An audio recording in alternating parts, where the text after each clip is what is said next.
nous ne t'avions pas raffermi, tu aurais bien failli t'incliner quelque peu vers eux. Alors nous t'aurions certes fait goûter le double supplice de la vie et le double supplice de la mort, et ensuite tu n'aurais pas trouvé de secoureur contre nous. En vérité, ils ont failli t'inciter à fuir du pays pour t'en bannir, mais dans ce cas, ils n'y seraient pas restés longtemps après toi. Telle fut la règle appliquée par nous à nos messagers que nous avons envoyés avant toi, et tu ne trouveras pas de changement en notre règle. Accomplis la salate au déclin du soleil jusqu'à l'obscurité de la nuit, et fais aussi la lecture à l'aube, car la lecture à l'aube a des témoins. Et de la nuit consacre une partie avant l'aube pour des salates surérogatoires, afin que ton Seigneur te ressuscite en une position de gloire. Et dis, ô mon Seigneur, fais que j'entre par une entrée de vérité et que je sorte par une sortie de vérité, et accorde-moi de ta part un pouvoir bénéficiant de ton secours. Et dis, la vérité, l'islam, est venue, et l'erreur a disparu, car l'erreur est destinée à disparaître. Nous faisons descendre du Coran ce qui est une guérison et une miséricorde pour les croyants. Cependant, cela ne fait qu'accroître la perdition des injustes. Et quand nous comblons l'homme de bienfaits, il se détourne et se replie sur lui-même. Et quand un mal le touche, le voilà profondément désespéré. Dis, chacun agit selon sa méthode, alors que votre Seigneur connaît mieux qui suit la meilleure voie. Et il t'interroge au sujet de l'âme. Dis, l'âme relève de l'ordre de mon Seigneur, et on ne vous a donné que peu de connaissances.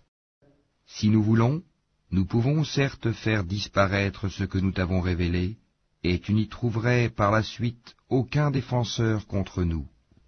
Si ce n'est par une miséricorde de ton Seigneur, car en vérité, sa grâce sur toi est grande.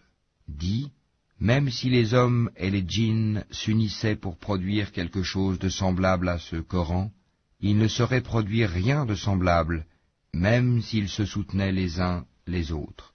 Et certes, nous avons déployé pour les gens dans ce Coran toutes sortes d'exemples, mais la plupart des gens s'obstinent à être mécréants.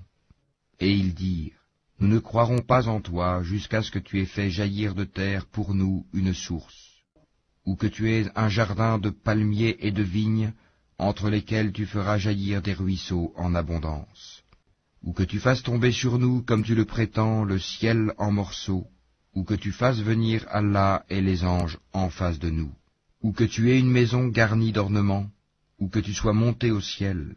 Encore ne croirons-nous pas à ta montée au ciel, jusqu'à ce que tu fasses descendre sur nous un livre que nous puissions lire. Dis-leur, gloire à mon Seigneur, ne suis-je qu'un être humain messager? Et rien n'empêcha les gens de croire quand le guide leur est parvenu, si ce n'est qu'ils disaient, Allah envoie-t-il un être humain messager? Dis, s'il y avait sur terre des anges marchant tranquillement, nous aurions certes fait descendre sur eux du ciel un ange messager. Dis, Allah suffit comme témoin entre vous et moi. Il est, sur ses serviteurs, parfaitement connaisseur et clairvoyant.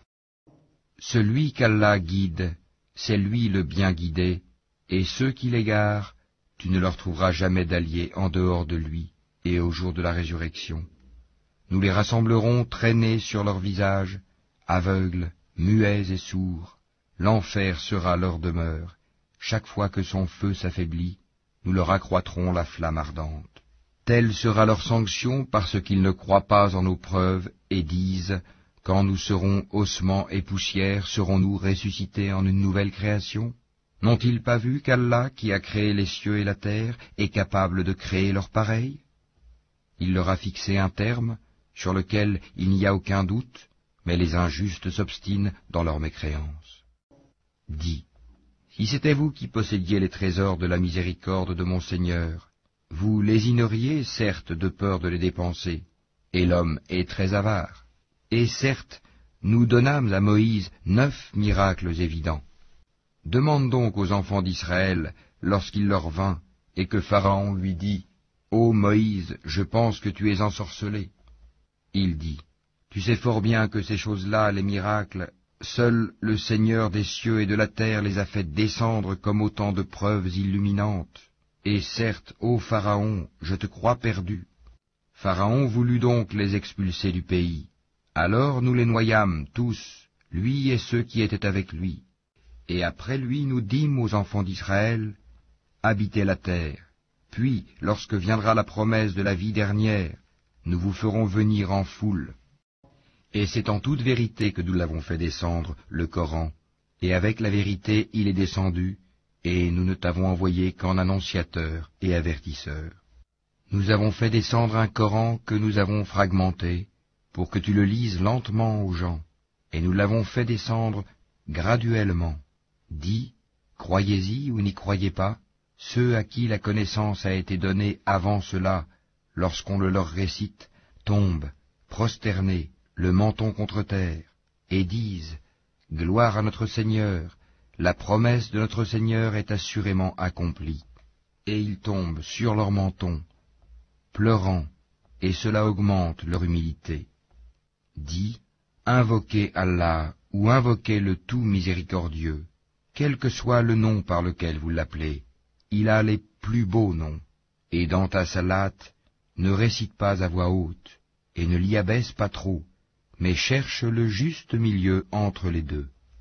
Et dis, louange à Allah qui ne s'est jamais attribué d'enfant, qui n'a point associé en la royauté, et qui n'a jamais eu de protecteur de l'humiliation, et proclame hautement sa grandeur.